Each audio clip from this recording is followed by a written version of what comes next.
Guys, welcome back to the channel. और आज का हमारा टॉपिक है डेक्कन प्लेट्यू यानी कि दक्कन का पठार। तो सबसे पहले जानेंगे इसकी लोकेशन। तो गाइज ये है हमारा प्यारा सा भारत। ठीक,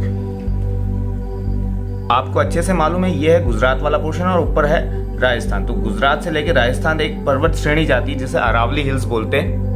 अरावली हिल्स के नीचे से एक पर्वत श्रेणी और निकलती है, एक माउंटेन रेंज और निकलती है, उसको बोलते हैं हम विंध्या रेंज। ठीक, ये गुजरात से निकल के महाराष्ट्र में हल्के ऊपर नॉर्थ महाराष्ट्र से निकल के मध्य प्रदेश में एंटर हो जाती है। और विंध्या रेंज के नीचे एक नदी बहती है नर्मदा, यहाँ पे है नर्मदा वैली। और यहीं गुजरात से एक और श्रेणी निकलती है जिसे सतपुरा रेंज बोलते हैं। ठीक है, यानी कि ये सतपुरा रेंज है, ये विंध्या रेंज है, इसके बीच में नर्मदा वैली है, नर्मदा नदी है। इतनी चीज आपको क्लियर हो गई है। अब इसके नीचे आप देखोगे तो इसके नीचे से बेसिकली हमारा ये डेक्कन प्लेट्यू शुरू हो जाता है। तो बेसिकली ये वाला जो पोर्शन है इसे हम बोलते हैं दक्कन का पठार।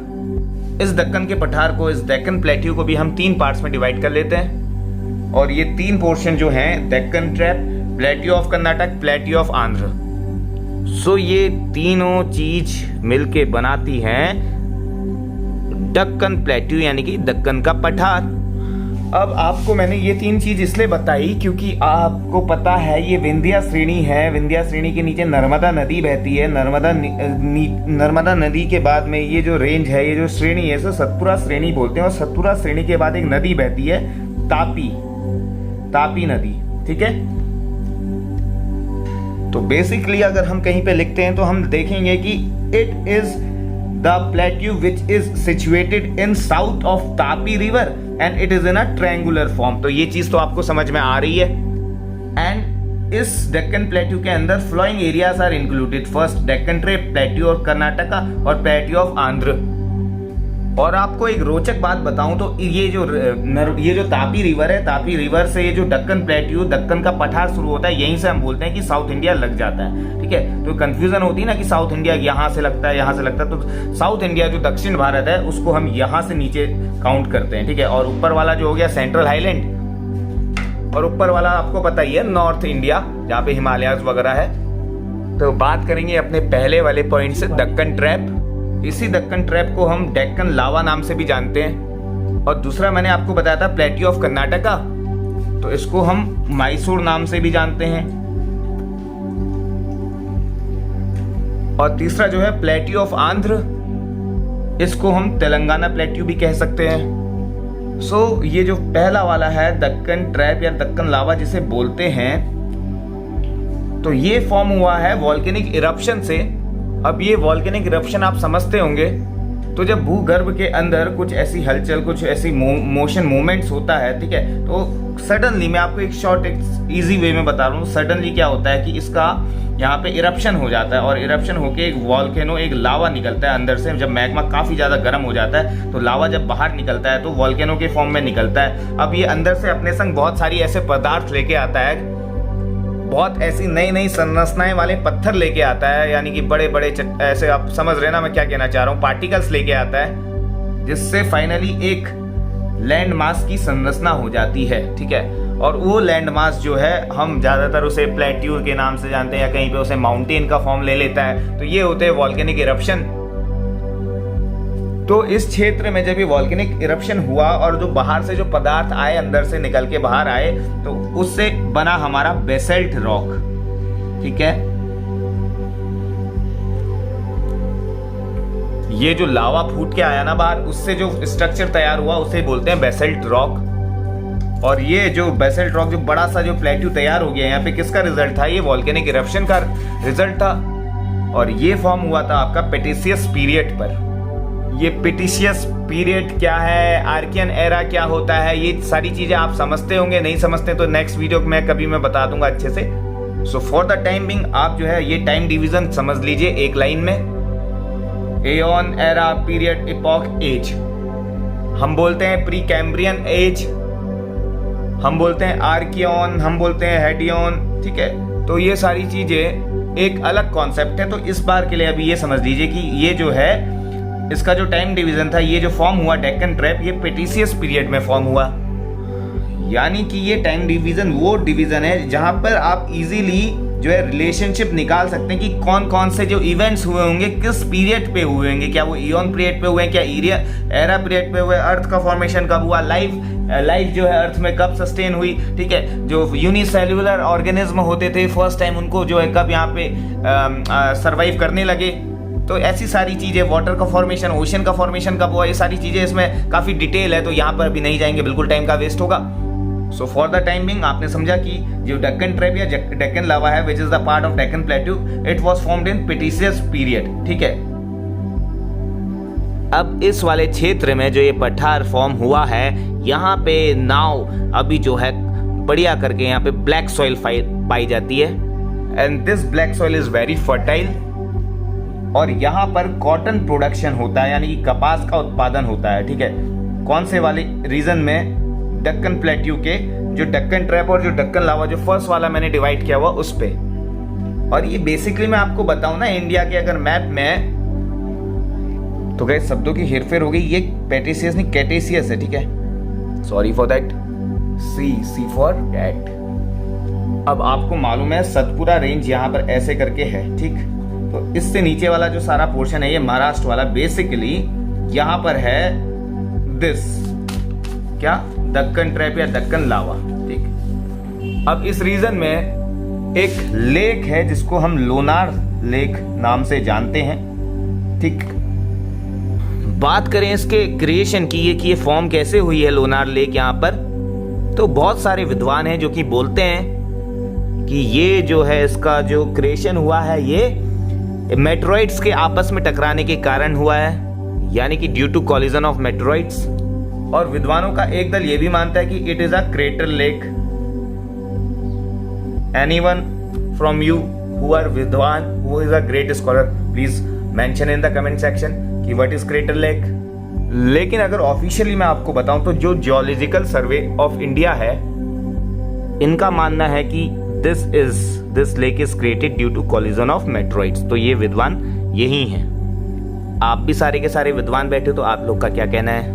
तो हमने यहाँ पर देखा कि बेसाल्ट रॉक की चट्टानें यहाँ पे पाई जाती हैं और ब्लैक सॉइल यहाँ पर पाया जाता है जिसमें कपास यानी कॉटन की खेती अच्छे से की जाती है, विच इज, यानी कि यहाँ से एक क्वेश्चन ये निकल के आया कि कॉटन की खेती के लिए कौन सी सॉइल उपयुक्त है, तो कॉटन की खेती के लिए black soil is very important.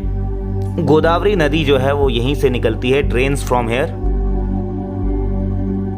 तो महाराष्ट्र में दक्कन ट्रैप पर नासिक एक जगह है, नासिक में त्र्यंबकेश्वर, ठीक है, त्र्यंबकेश्वर करके एक हल्की चोटी टाइप की है त्र्यंबकेश्वर। तो यहां से नदी का उद्गम होता है, उसे बोलते हैं गोदावरी नदी। तो आई होप कि ये चीज आपको समझ आई होगी। और इस गोदावरी नदी के बारे में मैं आपसे बात करूं तो गंगा नदी के बाद में ये सेकंड नंबर में आती है, सेकंड लॉन्गेस्ट नदी, ओके। और थर्ड नंबर में आती है ये लार्जेस्ट। लॉन्गेस्ट और लार्जेस्ट में आई होप कि आप लोग अंतर समझते होंगे।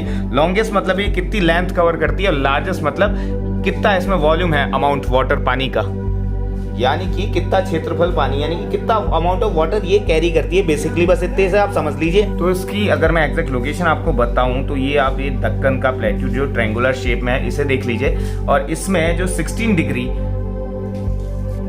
नॉर्थ लैटिट्यूड है, ठीक है, यहां से लेकर इधर पे इस दक्कन प्लेट्यू में यहाँ पे नागपुर वाला एरिया आता है, ठीक है, नागपुर।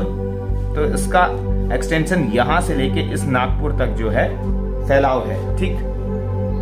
तो भारत का जो एक्सट्रीम पॉइंट है जिसे कन्याकुमारी बोलते हैं, वो आपको पता है वो कितने लैटिट्यूड में है, वो है 8 डिग्री 4 नॉर्थ में, ठीक है, ये वाला पॉइंट। तो ऐसे करके ऊपर जाएंगे 9, 10, 11, 12, 13, 14, 15, 16वें पे इसका एक्सटेंशन स्टार्ट होता है। बेसिकली यहाँ से लेके नॉर्थ ईस्ट पोजीशन जो है इसकी दक्कन प्लेट्यू, ये नागपुर, ठीक है, 16 डिग्री से लेके नागपुर तक इसका क्षेत्र फैला हुआ है, ठीक है।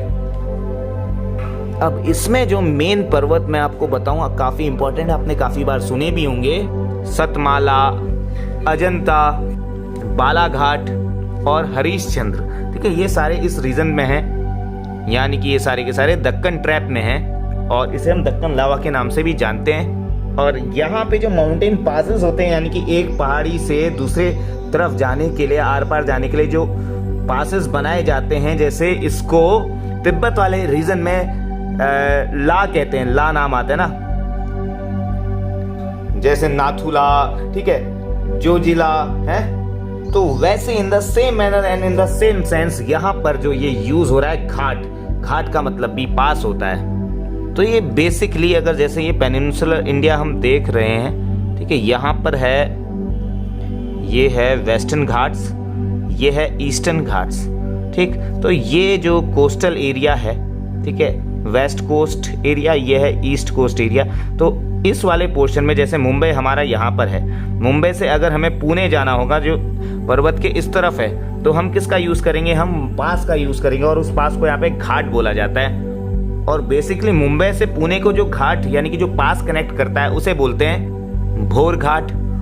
तो वो आगे चल के जब हम वेस्टर्न घाट पे बात करेंगे तो अच्छे से समझ जाएंगे। तो अभी के लिए आपका काम ये है कि आप जो है चैनल को जाके सब्सक्राइब करें, वीडियो को लाइक करें और उसे शेयर करें अपने दोस्तों के संग। हाँ, कंडीशन ये है कि अगर आपको अच्छी लग रही है तो। And I think this much information is more than enough. और ये हमने जो है दक्कन पठार का पहला वाला पोर्शन कंप्लीट किया, जिसे दक्कन ट्रैप और दक्कन लावा बोलते हैं। अब चलते हैं, जल्दी से जान लेते हैं कर्नाटक और मैसूर प्लेट्यू।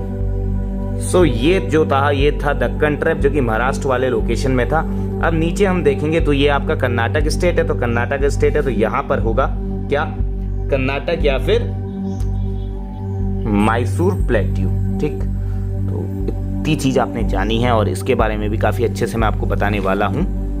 तो अब आप धीरे धीरे देखेंगे कि ये जो दक्कन पठार है इसका एक्सटेंशन तो एक कर्नाटक वाला रीजन है, ठीक है। इसके बाद मैं आपको बताने जा रहा हूँ आंध्र प्लेट्यू या तेलंगाना प्लेट्यू। तो ये आंध्र प्रदेश और तेलंगाना वाला रीजन है, ये वाली बेसिकली। तो ये जो पूरा का पूरा मैंने अभी तक ये पोर्शन कवर कर दिया है, ये जो साइडेड एरिया है ये हो गया दक्कन का पठार। मैंने 3 पार्ट में बांटा इसे। पहला हो गया दक्कन ट्रैप या लावा ट्रैप या दक्कन लावा, और दूसरा कर्नाटक प्लेट्यू या फिर मैसूर प्लेट्यू, और तीसरा जो है आंध्र प्लेट्यू या फिर तेलंगाना प्लेट्यू। पहला हम डिस्कस कर चुके हैं, दूसरा डिस्कस करते हैं कर्नाटक या मैसूर प्लेट्यू। इस पूरे के पूरे पठार की जो सबसे हाईएस्ट पीक है वो है मुल्यनगिरी। ये पीक है, और ये पीक किस माउंटेन का हिस्सा है, ये जो मुल्यनगिरी जो पीक है, हाईएस्ट पीक मुल्यनगिरी, ये है बाबा बुदान पहाड़ी का। बाबा बुदान खतरनाक नाम है गाइस, ठीक। और ये जो बाबा बुदान है ये किस क्षेत्र में आता है, ये आता है कर्नाटक मैसूर प्लेट्यू में। और कर्नाटक मैसूर प्लेट्यू, चलो एक सेट में बना के दिखा रहा हूँ आपको, काफी अच्छे से आप समझ पाएंगे। ये छोटा वाला जो पॉइंट में बना रहा हूँ ये है मुल्यनगिरी, ठीक है, ये समझ लीजिए। इसके बाहर जो मैं सर्किल या ये ऐसे करके पहाड़ी क्षेत्र बना रहा हूँ, ये है बाबा बुदान की पहाड़ियाँ, ठीक। ये बाबा बुदान की पहाड़ियाँ कहाँ पर है, किसका पार्ट है, ये है मैसूर प्लेट्यू यानी कि मैसूर पठार और कर्नाटक पठार का। और ये बेसिकली ये जो वाला पोर्शन है ये भी किसके अंदर आता है, ये आ जाता है दक्कन पठार के अंदर यानी कि दक्कन प्लेट्यू के अंदर। तो ये वाली चीज से मैं आपको अच्छे से समझा पा रहा हूँ आई होप। तो ये बाहर वाला जो ट्रायंगल फॉर्म में जो बड़ा सा मैंने पर्वत बनाया है ये है डेक्कन प्लेट्यू। डेक्कन प्लेट्यू के अंदर जो मैंने पठारी क्षेत्र बनाया है वो है मैसूर प्लेट्यू यानी कि मैसूर का पठार या फिर कर्नाटक का पठार। और उसके अंदर जो मैंने ये छोटा सा एक पॉइंट बनाया है पर्वत, ठीक है, ये है बाबा बुदान की पहाड़ियाँ। और बाबा बुदान के अंदर जो सबसे हाईएस्ट पीक है बाबा बुदान की, ठीक है, ये जो सबसे हाईएस्ट पीक है उसे बोलते हैं हम मुल्यनगिरी, ठीक है। तो आई होप कि हर किसी को समझ में आ रहा होगा।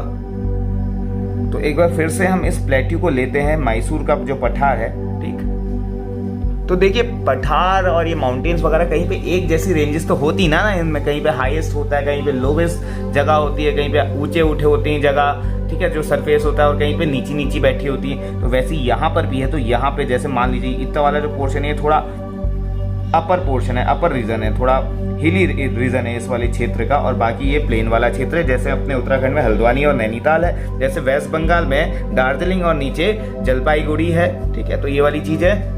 और साउथ की अगर बात करूं तो तमिलनाडु में जो ऊटी वाला क्षेत्र है और तमिलनाडु का प्लेन वाला क्षेत्र है। तो इस तरीके से आप समझ सकते हैं। तो इसको समझने के लिए let's draw the Indian map again, ठीक। तो ये वाला जो आप क्षेत्र देख रहे हैं ये है प्लेट्यू ऑफ कर्नाटक। अब यहाँ पर बगल से निकलती है वेस्टर्न घाट्स, ठीक।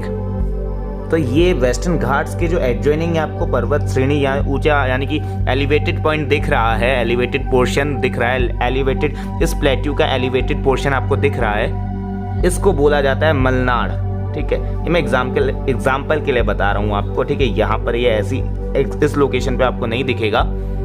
तो जो एलिवेटेड पोर्शन है, जो उठा हुआ क्षेत्र, उसे मलनाड बोलते हैं। और जो इस क्षेत्र से कंपैरेटिवली थोड़े कम ऊंचे होते हैं, लेस हाई होते हैं, तो इसको मैदान बोलते हैं। अब वो वाले पोर्शन जो ना तो ज्यादा ऊंचे हैं और ना ज्यादा नीचे हैं, ठीक है, ना तो वो मैदान है और ना वो मलनाड है, तो उनको बोला जाता है बेंगलोर का पठार, बेंगलोर प्लेट्यू। ठीक है, इसलिए बोला जाता है कि बेंगलोर का जो मौसम है वो बहुत बढ़िया है, ना वहाँ ज्यादा गर्मी होती है, ना वहाँ ज्यादा ठंडा होता है। अब इस क्षेत्र में क्या जो है मेटेलिक मिनरल पाया जाता है, उसे बोलते हैं आयरन ओर, यानी कि लौह भंडार।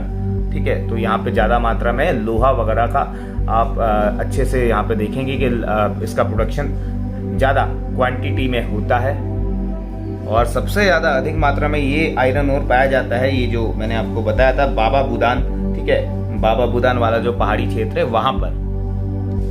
अब दक्कन पठार के इस वाले क्षेत्र पर कर्नाटक या मैसूर प्लेट्यू यानी कि कर्नाटक या मैसूर पठार के क्षेत्र पर से जो नदी इंपॉर्टेंट होती है वो है कावेरी। ठीक है, अभी इससे पहले वाले पे आपने जब दक्कन लावा और दक्कन ट्रैप की बात कर रहे थे, उसमें आपने देखा कौन सी इंपॉर्टेंट नदी थी, उसमें थी नर्मदा। जैसे वो ड्रेनेज एरिया था नर्मदा का, तो वैसे ये है ड्रेनेज एरिया कावेरी का। Apart from this river Kaveri, Tungabhadra, Sharavati, Bhima और कृष्णा, ये भी यहाँ की इंपॉर्टेंट नदी हैं, इंपॉर्टेंट रिवर्स हैं। अब ये तुंगभद्रा नदी इसलिए इंपॉर्टेंट है अभी भी और पुराने टाइम पे भी, क्योंकि आपने देखा है विजयनगर अंपायर। ठीक है, विजयनगर अंपायर साउथ पे था और ऊपर था बहमनी साम्राज्य, बहमनी किंगडम। ठीक है, ये मान लीजिए सपोज फॉर एग्जांपल ये बहमनी किंगडम और नीचे विजयनगर अंपायर, तो इसके बीच से बहती है तुंगभद्रा नदी। ये मानने वाली बात नहीं, ये तो है, लेकिन ये रीज़न थोड़ा गड़बड़ा सकते हैं, इसके लिए आई एम सो सॉरी कि ये यहाँ पे हो, वो चीज़ आप देख लीजिएगा बढ़िया करके। लेकिन हाँ, है इसी वाले पोर्शन में, साउथ के ही एरिया है। तो इस नदी के पानी के लिए लेके इन दोनों साम्राज्यों में, इन दोनों किंगडम्स में जो है कॉन्फ्लिक्ट रहती थी, लड़ाई रहती थी। जैसे कि कावेरी नदी को लेके भी लड़ाई रहती है तमिलनाडु और किसमें, केरला में। ठीक है, तो ये नदी वाला जो क्षेत्र होता है काफ़ी इंपॉर्टेंट होता है from surviving point of view, क्योंकि जिंदगी जीने के लिए क्या चाहिए होता है, खाना पीना और रहने के लिए एक छत और कुछ कपड़े। इनमें से अगर कपड़े भी ना मिले चलता है, घर भी ना मिले तो भी इंसान काम चला लेता है, खाना भी कुछ दिनों के लिए ना मिले तो भी काम चला लेता है, लेकिन पानी बहुत ज़्यादा इंपॉर्टेंट होता है। पानी ना मिलता है, पानी अगर नहीं मिलता है तो बहुत ज़्यादा तबाही हो जाती है, और यही तबाही का कारण था इन दोनों के बीच में। मतलब यही तबाही जो कारण इन दोनों के बीच की जो लड़ाई थी, इसी तबाही, ये कारण था इस तबाही का। क्या कह रहा हूँ मैं, मतलब कुछ भी आप समझ गए ना कि मतलब इनकी लड़ाई के कारण ये जो नदी है ये तबाही का कारण बनी। हाँ, ये चीज सही थी। तो बेसिकली तुंगभद्रा के पास पे है रायचूर का द्वाब। रायचूर का द्वाब, द्वाब का मतलब एक ऐसी फर्टाइल भूमि। ठीक है, यहाँ पे एग्रीकल्चर वगैरह काफी अच्छी मात्रा में होती है, और इसी फर्टाइल भूमि के लिए बेसिकली लड़ाई होती थी इन दोनों अंपायरों पे, विजयनगर और बहमनी किंगडम। अब ये वाली जो नदी है शरावती, इस पे भारत का एक इम्पोर्टेंट वाटरफॉल है जिसको हम जानते हैं गारसोपा फॉल्स, गारसोपा, या फिर हम दूसरे नाम से जानते हैं इसे जोग। ठीक है, तो ये गारसोपा या जोग जो ये वाटरफॉल है, ये कौन सी नदी पे है, शरावती नदी पर है। अब इसी पठार पे, कर्नाटक के पठार पे भारत का सबसे ऊंचा वाटरफॉल है, सबसे हाईएस्ट वाटरफॉल है, जिसकी हाइट है 455 मीटर, और जिसका नाम मैं रिवील कर देता हूं आपके सामने, कुंचिका वाटरफॉल। आई होप कि ये सारी तमाम चीजें आपके दिलो दिमाग में बैठ रही होंगी। तो कुंचिका वाटरफॉल ये, अब ये कुंचिका वाटरफॉल कहाँ पर है, ये कुंचिका वाटरफॉल है वराही नदी पर, वराही रिवर। ठीक है, और ये वराही रिवर मतलब जो बेसिकली कर्नाटक का मोगा डिस्ट्रिक्ट है, ठीक है, मोगा जिला, वहां पे से बहती है। मोगा डिस्ट्रिक्ट, सॉरी क्या लिख रहा हूँ मैं, रिवर टाइप का, रिवर, पहाड़, प्लेट्यू, यही रह गया जिंदगी में बस अब। तो गाइस फाइनली हमने कर्नाटक और मैसूर प्लेट्यू को भी अच्छे से पढ़ लिया है। सारी इंफॉर्मेशन जो है जो हर एक इंडिविजुअल को जाननी चाहिए वो हमने यहाँ पे जान ली है। और अगर कोई इन्फॉर्मेशन छूट गई हो तो वो आप नीचे कमेंट सेक्शन में कमेंट करके बता सकते हैं। तो अब मेरे प्यारे मित्रों, अब जल्दी से देखेंगे आंध्र का पठार या तेलंगाना पठार भी बोलते हैं जिसे। तो तेलंगाना का पठार तो बेसिकली इसका ही एक पार्ट है। 2 पोर्शन में बेसिकली हम इसको डिवाइड करते हैं। पहला तो है तेलंगाना का पठार और दूसरा जो है वो है रायलसीना का पठार। इन दोनों से मिलकर ये पूरा जो है आंध्र प्लेट्यू बना हुआ है।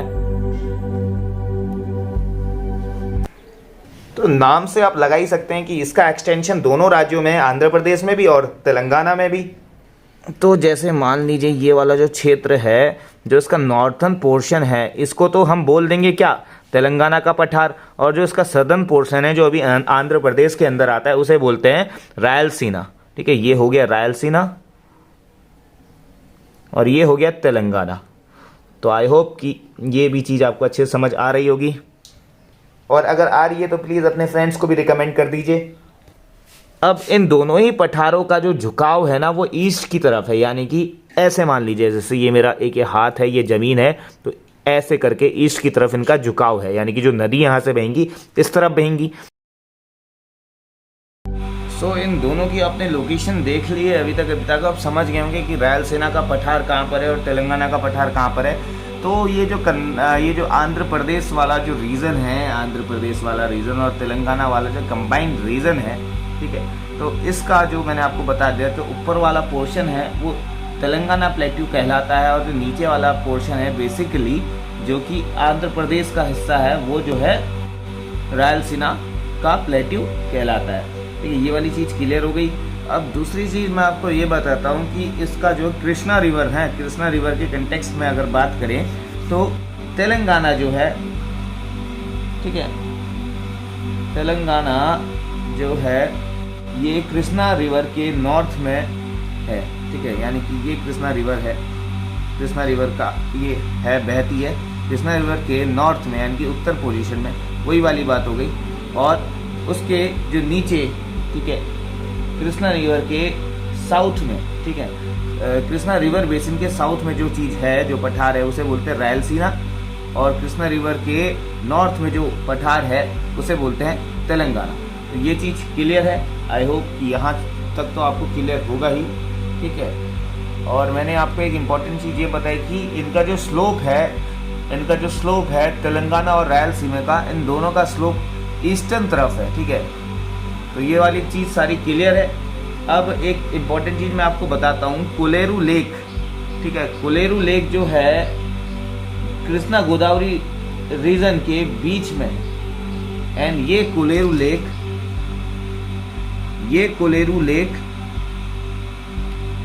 पूरी एशियाज लार्जेस्ट वेटलैंड। ठीक है, तो ये भी इंपॉर्टेंट चीज निकल कर यहाँ पर आई है कि एशिया की जो लार्जेस्ट वेटलैंड है वो कौन है, वो कोलेरू लेक है। ठीक, तो ये वाली चीज इंपॉर्टेंट हो गई। और ये कोलेरू जो लेक है कृष्णा और गोदावरी बेसिन के बीचों बीच में है, यानी कि in mid of Krishna Godavari river. ठीक है, ये वाली चीज भी आई होप कि आपको क्लियर हो गई होगी। ठीक हो गया, चलिए। तो मैं आशा करता हूं कि आप सभी को ये सारी चीजें अभी तक जो मैंने बताई है समझ में आ गई होंगी। तो मिलते हैं नेक्स्ट वीडियो पे। और यहाँ पर हमने दक्कन का पठार समाप्त कर लिया है। तो मिलते हैं नेक्स्ट वीडियो पे एक नए टॉपिक के साथ। Till then bye bye guys.